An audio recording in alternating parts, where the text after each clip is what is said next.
Hello အားလုံးပဲမင်္ဂလာပါကျွန်တော်ဒီနေ့ပြောပြမယ်ကျွန်တော်ရဲ့ sharing လုပ်ပေးနေတယ်ကျွန်တော်ဒီနေ့မိတ်ဆွေတို့ကို sharing လုပ်ဖို့ရအတွက်ကျွန်တော်လေ့လာထားသမျှအရာလေးတွေကိုကျွန်တော်က sharing ပဲလုပ်ပေးသွားပါပဲအဲ့ဒါတွေကတော့တခြား sharing လုပ်ကြတယ်လို့ဘာမှမလုပ်ပါဘူးဘယ်တင်တန်းမှာပဲတက်ပဲစာအုပ်တွေမှာပဲလုပ်ကိုယ့်ရဲ့ဘဝကိုယ့်ရဲ့စီးပွားရေးကိုယ့်ရဲ့လူနေမှုအဆင့်တန်းတွေကို average လုပ်ဖို့ရအတွက် average မြင့်တင်ဖို့ရအတွက်ပြောင်းလဲဖို့ရအတွက်ရည်ရွယ်ချက်လေးတွေလှုပ်ဆောင်ချက်လေးတွေကတော့တပုံစံနဲ့ပဲလာပါမယ်တင်ကြားရဲ့အခြေအနေရဲ့ပို့ချတဲ့အခြေအနေရဲ့လေးလာတဲ့အခြေအနေရဲ့အခြေအနေချင်းခါပဲကြွားရင်ကြွားသွားပါမယ်အဓိကအရေးမြစ်ကတော့ဒီပုံစံတိုင်းနဲ့ဒီရည်ရွယ်ချက်တွေပဲဖြစ်ပါတယ်ပထမဦးဆုံးကျွန်တော်မိတ်ဆွေတွေကိုကျွန်တော်ပြောချင်တာမိမိရဲ့ဘဝမိမိရဲ့နေထိုင်မှုမိမိရဲ့လက်ရှိစီးပွားရေးကိုတိုးတက်ဖို့ရအတွက် average မြင့်မယ်နော် average မြင့်ဖို့ရအတွက်ဘာတွေလှုပ်ဆောင်အောင်မလဲနောက်ကြောင့်ရည်ရွယ်ချက်ကိုယ့်ရဲ့ရည်ရွယ်ချက်ပန်းတိုင်နောက်ကြတော့ကိုယ့်ရဲ့ရည်ရွယ်ချက်ပန်းတိုင်နဲ့ကိုယ့်ရဲ့ target ငါဘယ်အခြေအနေမျိုးထိရောက်ရမလဲဆိုတဲ့ target အဲ့ဒါမျိုးရောက်ရှိဖို့ရအတွက်လှုပ်ဆောင်ချက်တွေလုပ်ရမယ်ကျွန်တော်ပြောသလိုလည်းလုပ်ကြည့်ပါကျွန်တော်ပြောသလိုလုပ်ကြည့်လို့မိမိရဲ့စိတ်နေစိတ်ထားနဲ့မိမိရဲ့ဘဝမိမိရဲ့စီးပွားရေးမိမိရဲ့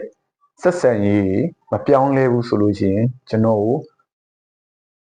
ဝေဖန်လို့ရပါတယ်ကျွန်တော်ကိုဓာတ်ရိုက်ပဲဖြစ်စေဘလို့နည်းမျိုးနဲ့ပဲဖြစ်စေပြောပြလို့ရပါတယ်ပထမဦးဆုံးကျွန်တော်မိတ်ဆွေတွေလောက်ရမှာတော့မိတ်ဆွေတို့ရဲ့ရည်ရွယ်ချက်ပန်းတိုင်ဒါမှမဟုတ်လို့ရှိရင်ပြောင်းလဲခြင်းနဲ့ပြောင်းလဲခြင်း၃မျိုးပထမဦးဆုံးမိမိရဲ့ဆက်ဆံရေးဒုတိယကမိမိရဲ့ဘဝတတိယတော့မိမိရဲ့စီးပွားရေးပဲဖြစ်ပါတယ်အဲ့၃မျိုးကိုဘလို့အခြေအနေမျိုးတွေရောက်ချင်တယ်ချရည်ပါစာအုပ်တအုပ်ကိုဘေးမှာချပြီးတော့ကျွန်တော်ပြောသလိုလိုက်လုပ်ကြည့်ပါပထမဦးဆုံးမိမိရဲ့ဆက်ဆံရေးလူနေမှုပတ်ဝန်းကျင်နဲ့ဆက်ဆံရေးဘလို့အခြေအနေမျိုးတွေရနိုင်မလဲရောက်ရှိခြင်းတည်းလဲချရည်ပါမိမိရဲ့ဘဝဘလောက်ထိမြင့်မားခြင်းတည်းလဲချရည်ပါမိမိရဲ့စီးပွားရေးဘလို့မျိုးအခြေအနေတွေရောက်ချင်ပါတယ်လဲချရည်ပါဟုတ်ပြီအဲ့၃မျိုးချရည်ပြီဆိုလို့ရှိရင်နောက်တစ်မျက်နှာလမ်းလိုက်ပါနောက်တစ်ရွက်အတစ်တစ်ရွက်မှာအဲ့ရည်ရွယ်ချက်၃မျိုးကိုတားဆီးပိတ်ပင်နေတဲ့ကျွန်တော်တို့ရဲ့အကျင့်စရိုက် mindset ဒါမှမဟုတ်လို့ရှိရင်ကျွန်တော်တို့ရဲ့ action အရာအလုံးကိုပိတ်ပင်နေတဲ့အရာအလုံးကိုချရေးပါတက်နိုင်တဲ့လောက်များရှိရင်များရေးပါနည်းနည်းရှိရင်နည်းနည်းရေးပါအများဆုံးရေးပါအဲ့လိုရေးသားခြင်းကမိတ်ဆွေတို့အတွက်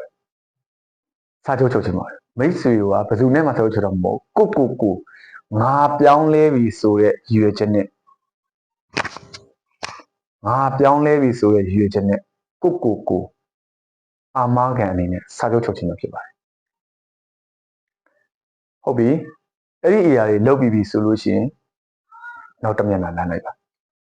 ကျွန်တော်တို့ရည်ရွယ်ချက်ပန်းနိုင်သတ်မှတ်မယ်ကျွန်တော်တို့ရဲ့အိမ်မက်တွေကိုအကောင့်တွေဖို့အတွက်အိမ်မက်တွေကိုချယူမယ်စမတ်ကိုသတ်မှတ်မယ်ဟုတ်ပြီဘလို့သတ်မှတ်မှာလဲဘလို့အကြောင်းအရာနဲ့သတ်မှတ်မှာလဲဟုတ်ပြီကျွန်တော်တို့ဒီနေ့ရက်စွဲနေပဲဖြစ်ဖြစ်ယခုကျွန်တော်ရဲ့ video file ကိုကြည့်နေတဲ့ရက်စွဲနေပဲဖြစ်ဖြစ်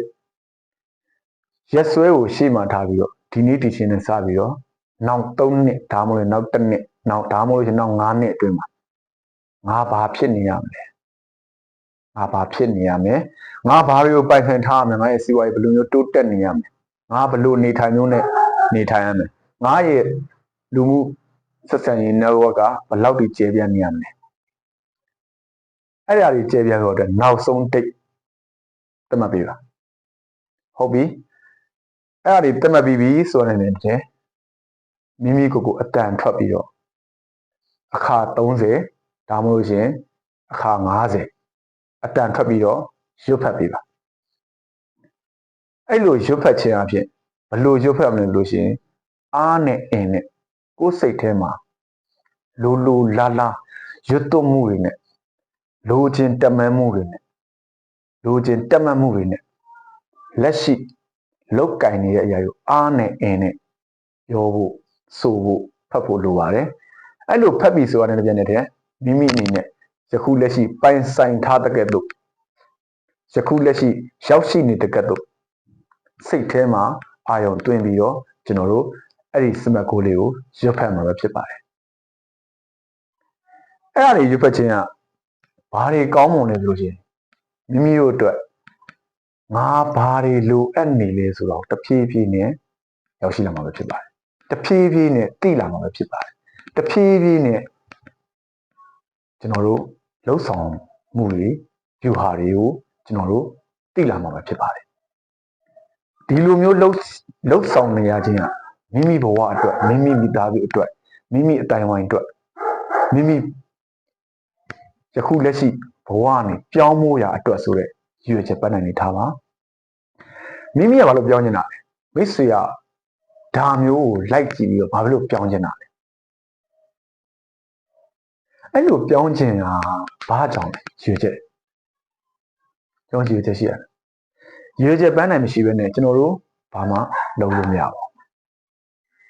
motivation ဆိုတဲ့အရာတစ်ခုလှုပ်ဆောင်မှုဆိုတာရှိတယ်နဲ့ဒါပေမဲ့လှုပ်ဆောင်မှုကတော့ခဏတစ်ဖြုတ်နေပဲပျောက်ကွယ်သွားတတ်ပါတယ်အဲ့ဒီလှုပ်ဆောင်မှုတွေကိုကျွန်တော်တို့ကမောင်းနေမို့တဲ့စတက်လို့ကျွန်တော်တို့ကားပဲဖြစ်ဖြစ်ဆိုင်ကယ်ပဲဖြစ်ဖြစ်စတင်မောင်းနေမို့အတွက်ဒီဆက်သွားရင်ကိုလိုချင်တဲ့ပန်းနိုင်ကိုရောက်ရှိဖို့အတွက်စတင်မောင်းနေမို့လဲဆက်နိုးလိုက်တဲ့စတင်ခြင်းဆိုလို့ပဲကျွန်တော်တို့ motivation သတ်မှတ်ထားပါမယ်ဟုတ်ပြီ emotion စိတ်ခံစားချက်ကတော့မိမိတို့ရဲ့ဘဝကိုတိုးတက်ဖို့အတွက်မိမိတို့ရဲ့ပန်းနိုင်ကိုတွားဖို့ရအတွက်ဒီဆက်ကြီးကိုစတင်ပြီးနှိုးလိုက်ပါပြီဆိုလွယ်ခဲ့ရမှာကျွန်တော်တို့ဂီယာထိုးပြီးကျွန်တော်တို့စတင်မောင်းနေရမှာဆက်သွားပြီးလေဖို့ရအတွက်ကျွန်တော်တို့လောင်စာတွေလိုပါတယ်ကျွန်တော်တို့လောင်စာတွေလိုပါတယ်ဘာလောင်စာတွေလဲ emotion ဆိုတဲ့စိတ်ခံစားချက်လောင်စာတွေလိုပါတယ်စိတ်ခံစားချက်လောင်စာတွေကဒီပန်းနိုင်ကြီးကိုတွားဖို့ရအတွက်အမြဲတမ်းထောင်ရရှိနေငါ့ကို तू ကဒီလိုမျိုးပြောခဲ့ဘူးလေ तू ကတော့ငါ့ကိုဒီလိုမျိုးဆက်ဆံခဲ့ဘူးလေဟာသူ့ဘဝကတော့ဒီလိုဖြစ်နေပြီငါ့ဘဝကတော့ဒီလိုဖြစ်နေပြီဆိုတော့စိတ်ခံစားတဲ့ emotion တွေကအမြဲတမ်းထည့်သွင်းထားပါတယ်အဲ့ထည့်သွင်းထားတဲ့ emotion တွေတပွားပွားပေါက်ဖွာလာလေ motivation ကသူ့အနေနဲ့သူနှိုးဆော်လေးပဲငါအိတ်နေတာအိတ်လို့မရအောင်ငါထငါလောက်ရမယ်ငါဒါတွေကိုလေ့လာမယ်ငါဒါတွေကိုသင်ယူရမယ်ဆိုတော့ motivation ကအမြဲတမ်း emotion နောက်ကနေကတ်လိုက်တယ်လို့မျိုးပဲရှေ့ကနေလည်းအမြဲတမ်းတွားနေရမှာဖြစ်ပါတယ် emotion နဲ့ motivation ကို balance ညီအောင်တုံးတက်လို့ရှိရင်ကျွန်တော်တို့ရဲ့နေ့စဉ်ဖြတ်သန်းတဲ့ဘဝပုံစံတွေကလည်းသူ့အနေနဲ့သူအလိုလိုလျောက်သူ့အစစ်နဲ့သူတွားနေမှာပဲဟုတ်ပါပြီကျွန်တော်တို့ဒီလိုလှုပ်ဆောင်နေတဲ့အချိန်ကာလတစ်ခုမှာဒီလိုလှုပ်ဆောင်ရမယ့်အချိန်ကာလတစ်ခုမှာကျွန်တော်တို့ဘာတွေလုပ်ရမလဲကျွန်တော်တို့ဘယ်လိုမျိုးတွားရမှာလဲကျွန်တော်တို့သူများပြောတဲ့အတိုင်းဟာကျွန်တော်ပြောတဲ့အတိုင်းဒါမှမဟုတ်တခြားလူပြောတဲ့အတိုင်းကျွန်တော်ရဲ့မိဘတွေပြောတဲ့အတိုင်းဒါမှမဟုတ်မိတ်ဆွေတို့ရဲ့မိဘတွေပြောတဲ့အတိုင်းမိတ်ဆွေတွေညီကိုမောင်နှမတွေပြောတဲ့အတိုင်းတင်ယူမှုတွေအတိုင်းလိုက်လုံမယ်ဆိုလို့ရှိရင်တော့တရနေ့အပြင်ပို့မခံပါဘူးအဲကြောင့်ကျွန်တော်ဘယ်လိုမျိုးဒီအစ်စ်မျိုးရောက်ရှိဖို့အတွက်ဘယ်လိုမျိုးသွားမှာလဲဘယ်လိုမျိုးသွားမှာလဲဟုတ်ပြီအစီအစဉ်တွေရှိတယ်အစီအစဉ်တွေရှိတယ်အဲ့ဒီအစီအစဉ်တွေဘာလဲဆိုလို့ရှိရင်ကျွန်တော်အစီအစဉ် A အစီအစဉ် A မှာနော်အဆင့်1အဆင့်2အဆင့်3ဟုတ်ပြီအစီအစဉ် B မှာအဆင့်1အဆင့်2အဆင့်3ဟုတ်ပြီအစီအစဉ် C မှာအဆင့်1အဆင့်2အဆင့်3အဲ့လိုမျိုးသွားအဲ့လို plan တွေချပြီးတော့မှပဲကျွန်တော်တို့ရဲ့ဒီရှောက်လမ်းမဲ့ဘဝကြီးကိုကျွန်တော်တို့ကကိုယ်တိုင်ရွေးချယ်ပြီးတော့မှလှုပ်ဆောင်မှာပဲဖြစ်ပါတယ်အဲ့လိုလှုပ်ဆောင်ပြီးအဲ့လိုရွေးချယ်ပြီးမှပဲလှုပ်ဆောင်မယ်ဆိုလို့ရှိရင်မိတ်ဆွေတို့ရဲ့ရွေးချယ်ပန်းနိုင်ကိုမိတ်ဆွေတို့ target မိတ်ဆွေတို့ဒိတ်ပေးထားတဲ့နှစ်ဒါမှမဟုတ်ရက်တစ်ပတ်ရှိကျွန်တော်ရှောက်လန်းနိုင်မှာပဲဖြစ်ပါတယ်ဒါမှမဟုတ်ဘဲနဲ့အဲ့လိုမှမဟုတ်ဘဲနဲ့မိမိကနေပြီးတော့မှသူများပြောလို့သူများခိုင်းတဲ့အတိုင်းငါကတော့ဒါလုပ်တယ်ငါ့ကိုဒါလုပ်တာမကောင်းဘူးလို့ပြောတယ်အဲ့လိုပြောလိုက်လို့ငါသူပြောတိုင်းလိုက်လုပ်လိုက်မယ်ဆိုလို့ရှိရင်တော့ရက်ကြာရှည်ခံမှာမဟုတ်ပါဘူးကျွန်တော်ဥပမာငါတော့ငါဘဝကိုငါပြောင်းလဲလိုက်ပြီလို့ဆိုလိုလိုက်တယ်ပေါ့နော်ဟုတ်ပြီပြောင်းလဲလိုက်ပြီလို့ဆိုလိုလိုက်တဲ့အချိန်မှာဥပမာငါဘာနဲ့ပြောင်းလဲမလဲ ငါဘာကိုလေးလာပြီးတော့မှဘယ်ဟာဘယ်အခြေခံနေစပြီးတော့မှလေးလာပြီးတော့ငါဘာလို့ပြောင်းလဲမလဲအဲ့လိုမျိုးစပြီးတော့ကျွန်တော်တို့အဆင့်နေတက်